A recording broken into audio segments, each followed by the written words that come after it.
नमस्कार, राजस्थान 5 के प्रहार में आप सभी का स्वागत है। मैं हूं आपके साथ हेमंत कुमार। और जयपुर में एक महिला समेत 3 संविदा नर्सिंग कर्मी पानी की टंकी पर चढ़कर प्रदर्शन कर रहे हैं। उनकी मांग है कि सरकार नर्सिंग ऑफिसर के 12,000 और एएनएम के 7,000 पदों पर जल्द भर्ती प्रक्रिया शुरू करें। इस भर्ती प्रक्रिया को मेरिट और बोनस अंक के आधार पर करवाए जाने की मांग भी ये कर रहे हैं। दूसरी तरफ एक दूसरा पक्ष है जो लगातार सरकार से ये मांग कर रहा है कि नर्सिंग भर्ती में बैकडोर एंट्री बंद हो और पारदर्शी परीक्षा माध्यम से भर्ती प्रक्रिया होनी चाहिए। आखिर कौन सही कौन गलत और सरकार इनकी मांगों को लेकर के क्या कर रही है, इस पर आज सबसे बड़ी चर्चा करेंगे।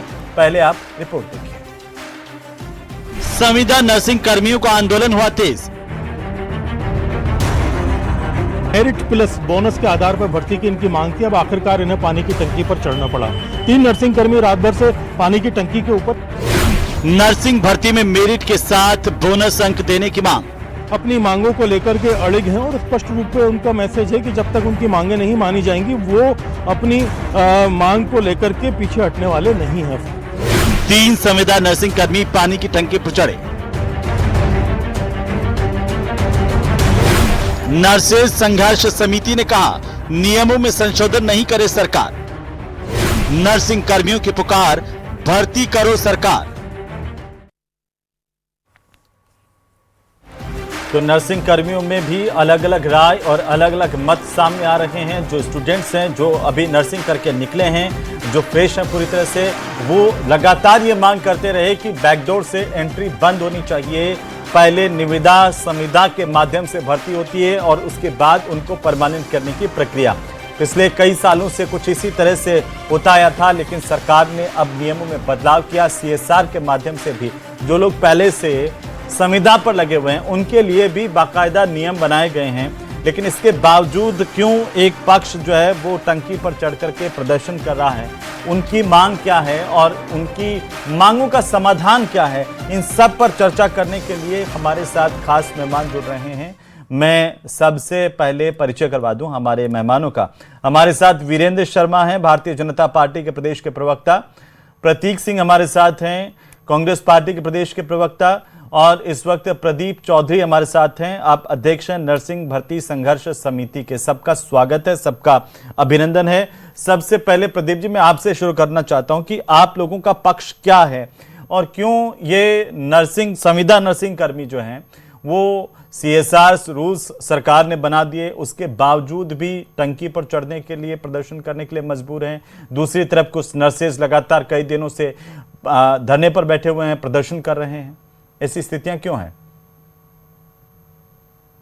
जी, मैं आपको बताना चाहूंगा कि जो पूर्व में बीजेपी की सरकार थी, 2013 में वसुंधरा जी की सरकार थी, तभी से लगातार हमारे जो संविदा अल्प वेतन मानदेय में काम कर रहे हैं प्रदेश के चिकित्सालय के अंदर कर्मचारियों को 10, 20, 30 नंबर देकर मेरिट और बोनस के आधार पर परमानेंट किया जाता था। 2018 में भी ऐसा ही हुआ है और अभी देखें तो ताजा जो 2023 में हुआ है, इनमें भी मेरिट और बोनस के आधार पर भर्तियां की गई है। आप एक बात बताइए, 6-6, 5-5 साल से जो संविदा कर्मी अल्प मानदेय में आज 8,000 रुपए में अपना तो खुद का तो दूर की, घर का तो दूर की बात है, खुद का खर्चा चलाना भी मुश्किल है इस महंगाई के दौर में।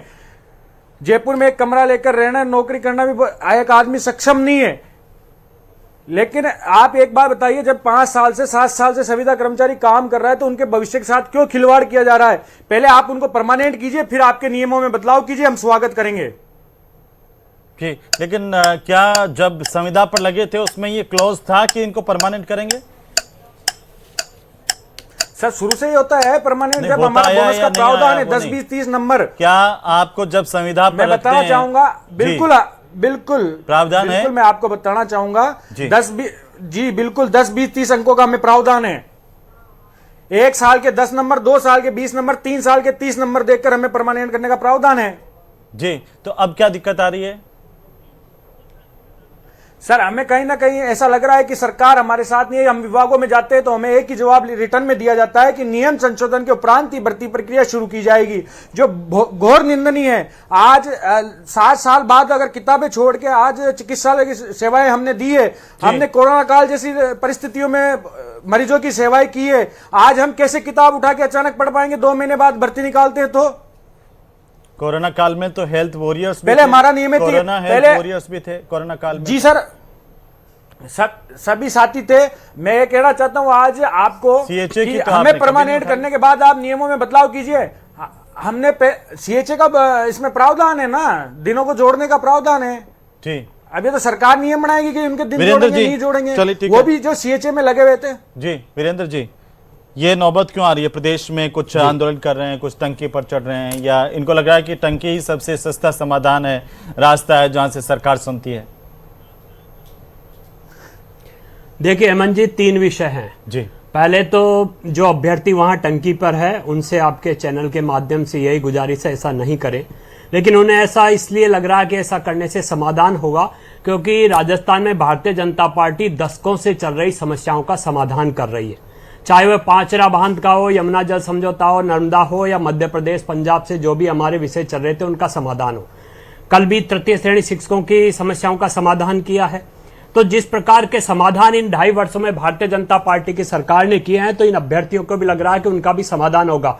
और निश्चित रूप से मैं प्रदीप जी की कुछ बातों से सहमत हूं। जैसा उन्होंने बताया कि जो संविदा कर्मी 3-4 साल से ज्यादा सालों से लगे हुए हैं, उन्हें बोनस अंक के माध्यम से उनकी भर्ती होना चाहिए, और सरकार उस पर कार्य भी कर रही है। और सरकार के सामने दूसरा जो विषय है वो उन नव अभ्यर्थियों का भी है जो ये चाहते हैं कि पारदर्शिता तरीके से एक परीक्षा के माध्यम से ऐसा हो। तो सरकार को दोनों के लिए समाधान देखना, और सरकार कर भी रही है। आज भी एक बड़ी मीटिंग हेल्थ डिपार्टमेंट की चल रही है इसी विषय को लेकर, और मैं पूर्ण रूप से आश्वस्त हूं। जिस प्रकार उन सदियों से चली आ रही समस्याओं का समाधान हमने किया है, इन नर्सिंग कर्मियों की भी समस्या का समाधान होगा, और सरकार इनकी जो भी बोनस की मांग है प्लस जो नए अभ्यर्थियों की मांग है उस पर कार्य करेगी। नहीं, सरकार ये क्लियर क्यों नहीं कर देती कि हमें मेरिट और बोनस से परमानेंट करके नियमों का बदलाव किया जाएगा? प्रदीप जी एक बार रुक जाइए, प्रतीक जी भी हैं। प्रतीक जी, आप इसे कैसे देख रहे हैं कि टंकी पर चढ़ करके प्रदर्शन कर रहे हैं? सरकार कह रही है कि भाई इसमें टंकी पर चढ़ने की क्या जरूरत है, हम तो उस दिशा में पहले से काम कर रहे हैं। हेमंत भाई कि टंकी पे चढ़ना जरूरी हो जाता है क्योंकि न्याय नहीं मिलता। मेरे पास एक खबर है, बोल रहे थे समाधान कर रहे हैं, खबर देखिए। ये दुष्कर्म न्याय पीड़िता को न्याय की गुहार के लिए टंकी पर चढ़ना पड़ गया था। ये देखिए 28 दिन बाद भी आरोपी खुला घूम रहा, टंकी पर चढ़ी दुष्कर्म पीड़िता। तो इस सरकार के अंदर कोई सुनवाई होती नहीं है। और हेल्थ विभाग का तो ये आलम है कि यहाँ पे आप देखिए कि कॉफ सिरप पी करके बच्चे मर जाते हैं, कोई दोषी नहीं पाया जाता। उसके बाद में आप देखिए कि प्रसूताएं मर जाती हैं, उसके बाद कोई आरोपी नहीं पाया जाता। तो ये सरकार कर क्या रही है? ना तो जो वहां पे इलाज कराने आ रहे हैं उनका सुध ले रही है, ना जो इलाज कर रहे हैं उनकी सुध ले रही है। आपको याद होगा एसएमएस मेडिकल कॉलेज, एसएमएस अस्पताल में पिछले दिनों में एक संविदा कर्मी ने सुसाइड कर ली थी, और इसीलिए कर ली थी क्योंकि छटनी की जा रही थी। भाई लोग अगर इतने कम वेतन पे अगर इतने सालों से अगर आपको सेवाएं दे रहे हैं और नियम कानून अगर बने हुए हैं तो उनको परमानेंट करना ही चाहिए। इसमें दिक्कत क्या है? लेकिन दिक्कत असल में यह है कि जो स्वास्थ्य मंत्री हैं वो अपने महलों से बाहर नहीं निकल रहे, और जब वो महलों से बाहर नहीं निकलेंगे तो उनको आम जनता की जो समस्याएं हैं वो दिखाई नहीं देगी, चाहे मरीजों की समस्या हो, चाहे संविदा कर्मियों की समस्या हो, या वहां पर आने वाले लोगों की समस्या हो। तो सबसे पहले तो सरकार को ये इस और ध्यान देना पड़ेगा कि समस्याएं क्या है। जब समस्याएं को आप एड्रेस करेंगे उसके बाद उसका समाधान निकलेगा। प्रतीक जी आपने आरोप लगाया, लेकिन मैं आपसे ये जानना चाह रहा हूं कि जो राजस्थान चिकित्सा स्वास्थ्य अधीनस्थ सेवा नियम 1965 है, उसमें संशोधन के बाद इस पूरी प्रक्रिया को और ज्यादा पारदर्शी, और ज्यादा गंभीर, और ज्यादा निष्पक्ष बनाया जाए, तो उसमें आपको क्या दिक्कत है? अरे मैं ये कह रहा हूं, जो प्रदीप चौधरी जी कह रहे थे, मैं उनकी बात से सहमत हूं कि आप जो भर्ती निकालनी है उसमें से आधी भर्तियों में तो आप करिए कि आप नए लोग नहीं, जब संशोधन ही हो रहा है तो फिर आधी भर्ती में ये कर दें, आधी भर्ती में वो कर दें, फिर एक आवाज उठेगी कि भाई उनके वाली भर्ती में तो ये की थी। अगर कोई संशोधन सही व्यवस्था को ठीक करते हो, अगर कोई संशोधन जो है व्यवस्था में बदलाव लाते हो अच्छे के लिए, तो उसका समर्थन होना चाहिए कि नहीं होना चाहिए? हेमंत भाई आप मुझे बताइए पहले तो बदलाव क्या लेके आ रहे हैं, किसको पता है? आपको पता है, मुझे पता है, क्या पता है, किसको पता है? कहाँ है वो बदलाव? क्या बदलाव किए जा रहे हैं? वो बिंदु वीरेंद्र जी बताएं, वीरेंद्र जी क्या बदलाव आ रहे हैं सेवा नियमों में, जिसको लेकर के ये लोग कह रहे हैं कि बिना संशोधन के ही हमारे को बात ही नहीं है जी, क्योंकि इनका पक्ष है, ये कह रहे हैं कि हेमंत जी जी देखिए हेमंत जी, कुछ बयानवीर होते हैं जिनका कार्य केवल राजनीति करना और गिद्धभोज करना होता है। 5 साल तक होटलों में बंद रहे, तब उन्हें कोई चिंता नहीं थी, लेकिन जैसे ही विपक्ष में बैठते हैं राजस्थान हमारे समय में भर्ती कराई गई थी कि हाँ तो जो अभी चौधरी जी बोल रहे हैं उन्हीं नियमों पे गिद्धभोज करने की वो करेंगे। पता तो है, लेकिन मैं आपके चैनल के माध्यम से मेरे जो यहाँ पे प्रदीप जी बैठे हुए उनको भी आश्वस्त करूंगा और जो नए अभ्यर्थी है उन्हें भी आश्वस्त करूंगा, उनकी जो समस्या है उनका समाधान होगा। भर्ती की गई थी, इनकी बात तो पूरी होने दो प्रदीप, यही प्रावधान था जी। आज आप बताओ 7 साल बाद कैसे किताब उठा के आदमी पढ़ पाएगा। मैंने प्रदीप जी, शायद आपको पता हो तो मैंने आपके इसी चैनल पे अभी आपको कहा है कि आपके मांगों के साथ हम हैं, चाहे आप 4 हेमंत भाई ये तो पूछिए संशोधन क्या कर रहे हैं वो तो बताइए। सुबह 4 बजे से हमारी एक बहन 2 भाई टंकी पे चढ़े हुए हैं हमसे वार्ता करने के लिए। अभी तक क्यों हमें स्पष्टीकरण नहीं किया जा रहा, क्यों वार्ता नहीं की जा रही? किसी प्रतिनिधिमंडल ने हमसे कोई प्रकार की वार्ता का प्रस्ताव नहीं किया। आपने कोशिश की किसी से वार्ता करने की? बिल्कुल, हमारे पास जब कोई आया ही नहीं, हमारे पास किसी सूचना नहीं है वार्ता करने की, तो किस प्रकार से वार्ता करें, किससे जाके वार्ता करें? आप नहीं, ये तो पहले तो संवेदनशील आप भी बनिए ना। आप क्या आईना दिखाना चाह रहे हैं? गांधीवादी तरीके से आंदोलन करते हैं। कब किया आपने गांधीवादी आंदोलन? शहीद स्मारक पे किए, स्वास्थ्य भवन पे किए, हम आश्वासन लेके घर ही जाते थे। उसके बाद आपके साथ कितनी बार लेकिन हमारी मांगे के कभी सकारात्मक जवाब हमें नहीं मिला। हुआ या नहीं हुआ है? हमारे को सकारात्मक जवाब आज तक नहीं मिला कि आपके साथ न्याय होगा, आपको परमानेंट किया जाएगा। मैं ये पूछना चाह रहा हूं प्रदीप जी, आपके साथ मंत्री स्तर पर और डिपार्टमेंट स्तर पर संवाद हुआ या नहीं हुआ? नहीं हुआ। हमारा एक ज्ञापन ले लिया जाता है और भेज दिया जाता है हमें। कभी कोई संवाद नहीं हुआ? बिल्कुल, हमसे कोई चर्चा नहीं की गई इस मामले को लेकर। ऐसा नहीं है प्रदीप जी, आपका जो प्रतिनिधि मंडल है उसके साथ मंत्री जी का भी संवाद हुआ है। ज्ञापन लिया जाता था सर, प्रतिनिधि मंडल का संवाद हुआ है, मंत्री जी के साथ बैठकर बैठक हुई है,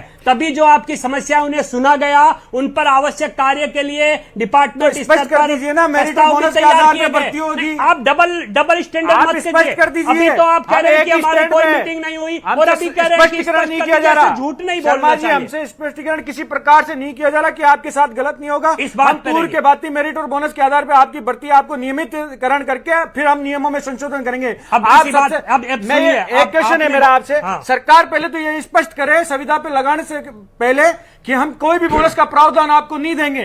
पहले हमें बोनस का लालच दिया जाता है, हमसे अल्प वेतन में कार्य कराया जाता है और जब मन मर्जी हो जब हटा दिया जाता है। देखिए प्रदीप जी, आपकी समस्या से मैं सहमत हूं और निश्चित रूप से आप बताइए आज 35 साल 36 साल की उम्र में अल्प वेतन में कैसे अपना खुद का खर्चा चलाएं या घर का खर्चा चलाएं? हम माँ बाप को पाले, बच्चों को पाले। नहीं, आप सुनना चाहेंगे? आपने बोला आपकी समस्या रखी, इस न्यूज 18 के माध्यम से आपने अपनी समस्या रखी है। सरकार के सामने ये समस्याएं नासूर है, लेकिन इनका समाधान भी सरकार को ही करना है। और निश्चित रूप से आपको आश्वस्त कर रहा हूं मैं, आपने जो मांग रखी है कि आपको जो बोनस अंक मिलने चाहिए, जो अब भर्तियां होगी वो उन्हीं बोनस अंक के आधार पर होगी जिस प्रकार वसुंधरा सरकार ने किया था। तो आपने थोड़ा समय तो दीजिए। आप 2 साल से समय देते हैं, आश्वासन लेके घर ही जाते थे। आप देखिए 27,000 पदों पर भारतीय जनता पार्टी की सरकार ने की है। 27,000 पदों पर भर्ती हमने की, 24,000 पदों की भर्ती हमने निकाली है। हमारे साथी टंकी पे चढ़े हुए हैं। टंकी पर नहीं चढ़ना चाहिए आपको। आप उनसे एक बार वार्ता तो कीजिए। तो आप नीचे आइए, बैठिए टेबल पर, ऑन टेबल बैठिए, मंत्री जी टंकी पर। एक मिनट प्रदीप जी एक बार प्रदीप जी एक बार शांत होइए, एक बार शांत होइए सर। मीटिंग में आइए, मीटिंग में आइए। वीरेंद्र जी एक बार शांत होइए। प्रदीप जी एक बात तो बताइए कि क्या टंकी के ऊपर जाकर के वार्ता करें? टंकी पर चढ़ने का गांधीवादी तरीका है? हेमंत जी नहीं एक मिनट सर, एक मिनट प्रदीप जी, गांधीवादी तरीके से ले रहे हैं। नहीं, गांधीवादी तरीका यह है कि टंकी पर चढ़ जाएं और फिर जो है सरकार के प्रतिनिधि टंकी पर जाएं। ऐसे आप टंकी से नीचे उतरे, वो कह रहे हैं बातचीत करने के लिए तैयार हैं। हमने ये डिबेट इसीलिए आयोजित की कि संवाद की स्थिति बने कहीं ना कहीं। तो टंकी के ऊपर तो संवाद की स्थिति बनेगी नहीं ना। प्रशासन और डिपार्टमेंट के लोग लगातार नीचे से कह रहे हैं कि आप नीचे आइए, हम बात करने के लिए तैयार हैं। दिक्कत क्या है? दूसरा आपका जो तर्क है, हमारे साथ एक और साथी तैयार है तो हमारा प्रतिमंडल भी ठीक जाने के लिए तैयार है। आपकी मांग क्या है? आपकी मांग क्या है? आपकी मांग क्या है प्रदीप जी? संक्षेप में बताइए मुझे, आपकी मांग क्या है? हमारी मांग ये है कि आप जो संविदा पे अल्प वेतन में लंबे समय से कार्यरत थे, आप उनको परमानेंट कीजिए, फिर आप नियमों में बदलाव कीजिए जी, और बोनस प्रक्रिया बाद में आप खत्म कीजिए। हमारे साथ में भरत बेनीवाल जुड़ चुके हैं, आप भी अध्यक्ष हैं और all India medical student wing के।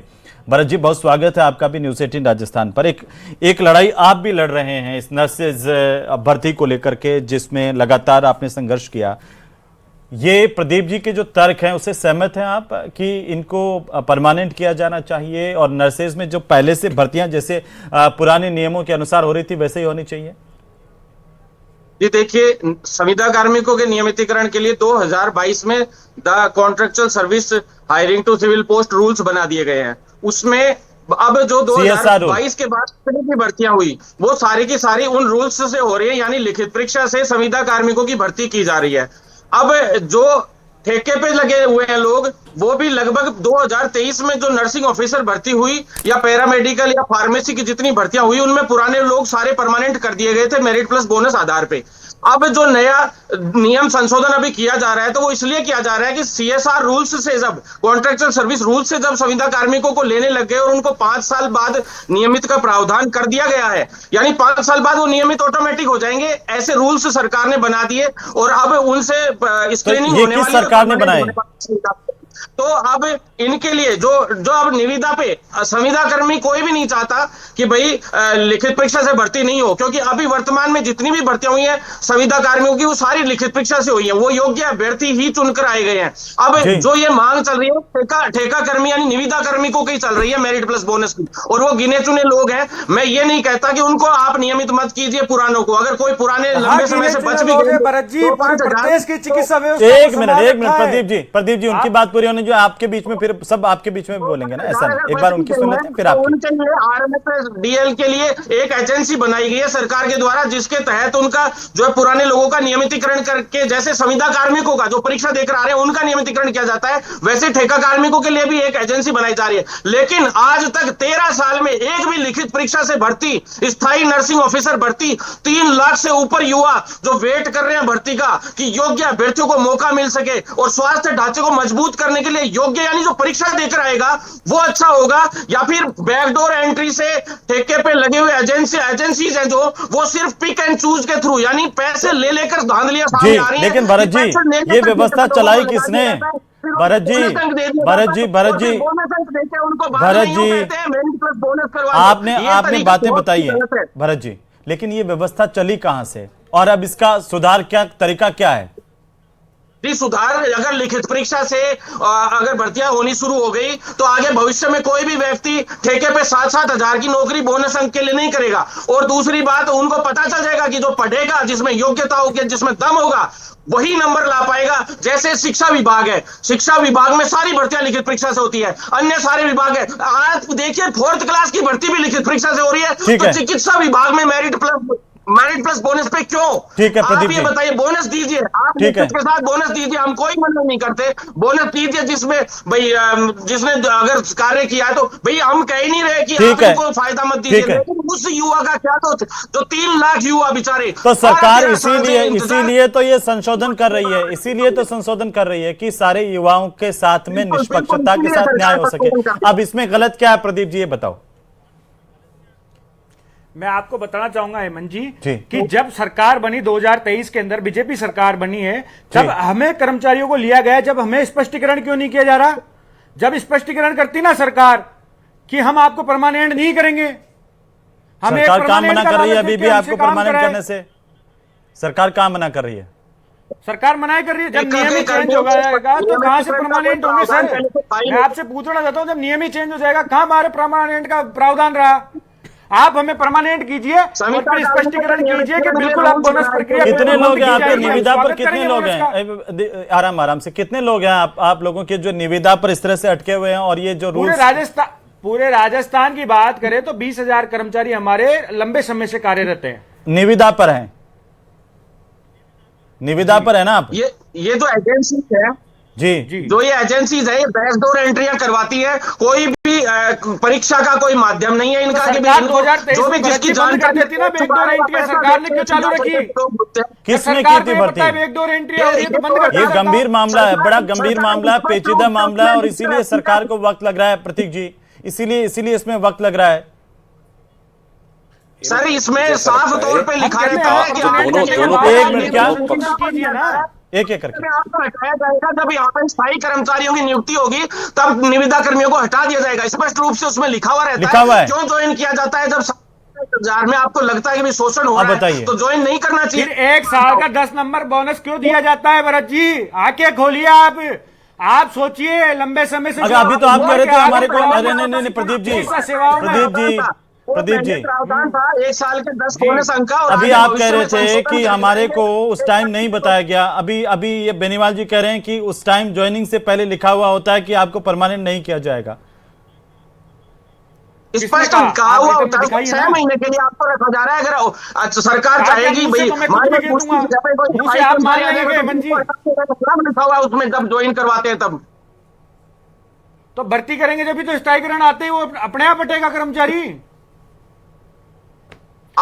ये तो सभी जानते हैं अपने आप ही हटेगा वो। सरकार ठेका कर्मियों के स्थायीकरण के लिए आगे भविष्य में एक पॉलिसी तैयार करिए, एक एजेंसी तैयार करिएगी कि उस एक एजेंसी के थ्रू ही पॉलिसी 2023 से चल रही है भरत जी, आपको पता होगा। तो पॉलिसी तो कांग्रेस सरकार बना के गई थी, जिसको आगे नहीं बढ़ाया गया। जो युवा हैं जिनको 13 साल से आज तक 3 से 4 लाख युवा हैं हम जो ये कहते हैं आपको भरत जी, जो लंबे समय से काम कर रहे हैं, आज उम्र के आखिरी पड़ाव में है, आप उनके बारे में सोचिए। आप 4 लाख सोचिए, आप एक बार उधर भी देखिए। आप उस जगह होते तो आप क्या करते? अपने आप को उस स्थान पे लेके देखिए। वो तो अभी थोड़े दिन में और ठेके पे भर्ती होने लग जाएंगे, फिर वो कहेंगे आप अपने स्थान पर लेके देखिए। ये हर बार करने के बाद प्रावधान खत्म कीजिए ना। नहीं, हम ये कहते हैं आप कर्मचारियों को परमानेंट करने के बाद नियमों में संशोधन कीजिए। हम मना नहीं कर रहे आपको। आज जिस व्यक्ति की 38 साल की उम्र हो गई, जिसके 2-2, 3-3 बच्चे हैं, वो अपना परिवार कैसे पालेगा? 2023 में तो भर्ती हुई थी वो मेरिट बोनस पे हुई थी 8750 वो भर्ती और टोटल 20,000 लोगों को। भरत जी, सरकार ने क्यों बोनस प्रक्रिया चालू रखी? क्यों लालच दिया गया?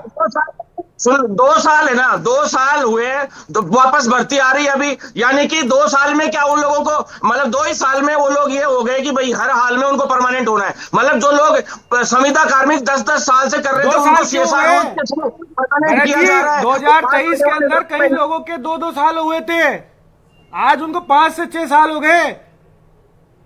अब आने वाले वक्त में उनको बोनस अंक दिया ही जा रहा है। और 2023 में कोर्ट का डिसीजन आया था भरत बेनीवाल बोनस अंक दे रहे हो तो फिर स्पष्टीकरण क्यों नहीं कर रही सरकार की? हम परमानेंट करेंगे सब जो आने वाले। ठीक है, आप एक बार अपने आप को उस उम्र, आज आपकी उम्र है उसमें आप 7,000 में नौकरी करिए। ठीक है, अनिल गुर्जर जी और जुड़े हमारे साथ में। अनिल गुर्जर जी, उपाध्यक्ष नरसिंह संघर्ष समिति के। ठीक है अनिल जी, क्या मांग है आपकी, क्या डिमांड है? और जो अभी बेनीवाल जी बता रहे हैं उससे कितना सहमत है आप? देखिए, मैं खुद एनएचएम से हूँ और राज्य कर्मचारी चयन बोर्ड ने हमारा एग्जाम लिया था और 2020 की मेरी ज्वाइनिंग है। और सीएसआर नियमों में आने के बाद भी मैं खुद भी परमानेंट नहीं हुआ।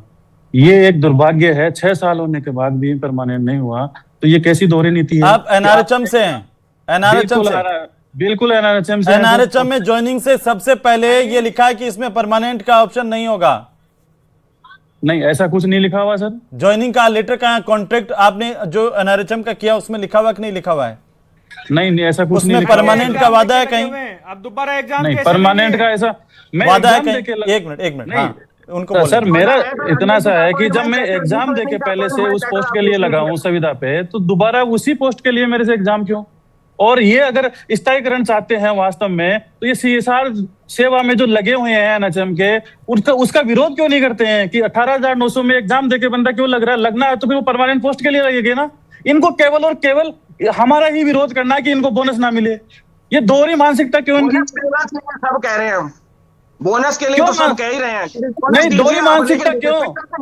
ये दोहरी मानसिकता क्यों? प्रतीक जी, अब आपको इसमें क्या समझ में आ रहा है? सरकार तो इसमें काम कर रही है ना, अब ये मामला इतना उलझा हुआ है, लेकिन उसके बावजूद भी देखिए सरकार नई भर्तियों को लेकर के भी एक्सरसाइज कर रही है। सरकार जो है वो नियमों में संशोधन करके सबको फायदा मिले उसकी बात कर रही है, तो फिर दिक्कत कहाँ है?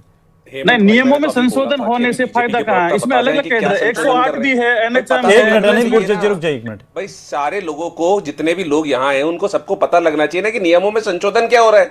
बीजेपी की प्रवक्ता बताए कि क्या संशोधन हो रहा है। ये एक्चुअली खिचड़ी जो पूरी है वो बीजेपी सरकार ने बना ली है आपस में, क्योंकि मंत्री जी हैं उनको अपने महलों से फुर्सत नहीं है स्वास्थ्य मंत्री को, तो महलों से बाहर निकलेंगे तभी उनको आम जन की जो समस्या है वो पता लगेगी। ये आप उलझा के गए हैं प्रतीक जी, ये सारा सबको गोली दे करके आप उलझा करके गए। क्या कह रहे हैं? ये आप उलझा करके गए हैं। नहीं, मैं ये कह रहा हूँ कि भाई बीजेपी के प्रवक्ता बता जाए ना कि क्या नियमों में संशोधन हो रहा है। मैं तीसरी बार पूछ रहा हूँ, ये इनको भी नहीं पता। शरद जी कुछ कहना चाह रहे हैं? एक मिनट रुक जाइए ना, एक मिनट रुक जाइए। अरे प्रतीक जी, सर रुकिए एक बार। क्या माध्यम से जितनी भी बच्चा हुई है, सिर्फ इसमें बैकडोर एंट्री करवाते हैं लोग, पैसा दे दे के घुस जाते हैं ठेके पे और किसी भी ठीक है, एक बार सबकी जी ठीक है। वीरेंद्र शर्मा जी बोलिए। एक मिनट सब शांत जी प्लीज। देखिए वीरेंद्र जी बोलिए। देखिए हेमंत जी, आपने तीनों नर्सिंग कर्मियों को सुना, प्रदीप जी को भी सुना, भरत जी को भी सुना और अनिल गुर्जर जी को भी सुना, और उन अभ्यर्थियों की भी मांग है जो टंकी पे छड़े हुए हैं जी। तो मैं तो आपके चैनल से के माध्यम से यही उनसे मांग करूंगा कि आपकी जो समस्याएं हैं वह ऑन टेबल आइए, निश्चित रूप से सरकार उनका समाधान करेगी। जिनके साथ न्याय होना है वह होगा ही, चाहे वो 3 साल का नहीं, किसी के साथ भी अन्याय नहीं होना चाहिए सर, चाहे वो संविदा से लगे वो, चाहे निविदा से लगे वो, किसी के साथ अन्याय नहीं होना। सबके परिवार के माध्यम से जी निश्चित रूप से इनके साथ न्याय होगा, और जो 4 साल 5 साल से जो कंटिन्यू है, और चाहे वो कॉन्ट्रैक्ट बेस पे है, संविदा पे है, जिस भी आधार पे है, उन्हें उनका बोनस अंक मिलेंगे, उन्हें उसका फायदा मिलेगा, क्योंकि उन्होंने राजस्थान के हितों में कार्य किया है, आम जनता के लिए कार्य किया है। मैं आपको कहना चाहूंगा, बोनस का हम क्या करेंगे जब लिखित परीक्षा का चालू करवा दोगे तो आप स्पष्टीकरण पहले बातचीत का माहौल बने, बातचीत। और आपसे गुजारिश करते हैं, सुनिए ना प्रदीप जी, आपसे भी गुजारिश है कि टंकी से नीचे आइए, बातचीत कीजिए, सरकार सकारात्मक रवैया अपनाए और सबसे आपस में बातचीत करके, और तभी तो कोई रास्ता निकल सकता है। विभाग ने खिचड़ी बना रखी है बोनस की, इसीलिए जरूरी है कि ऑन टेबल बातचीत हो। वीरेंद्र जी ने कह दिया है, आप लोग आए, प्रतिनिधिमंडल का हक है जी। मैंने तो पहले स्पष्ट किया है पहले ही कि भैया हक है, नहीं हम आपके साथ हैं, उस हक के लिए हम आपके साथ। सरकार क्यों नहीं कर रही साहब? सरकार कर रही है। ठीक है, चलिए बहुत शुक्रिया में शामिल होने के लिए आप सभी का। कुल मिलाकर के सरकार करिए कि हम सकारात्मक रवैया अपनाते हुए सभी से बातचीत करने के लिए तैयार हैं। जो नियमों में संशोधन हो रहे हैं वो भी आम जनता के लिहाज से, मेडिकल को सही करने के लिए और ज्यादा अच्छा करने के लिए उस लिहाज से किए जा रहे हैं। तो इसमें भी सबकी राय लेकर के एक सार्वजनिक सहमति तैयार करके और सरकार आगे बढ़ने की बात कर रही है। यहाँ पर नर्सिंग कर्मियों को भी चाहिए कि वो बातचीत का रास्ता अख्तियार करें और सरकार से बात करें।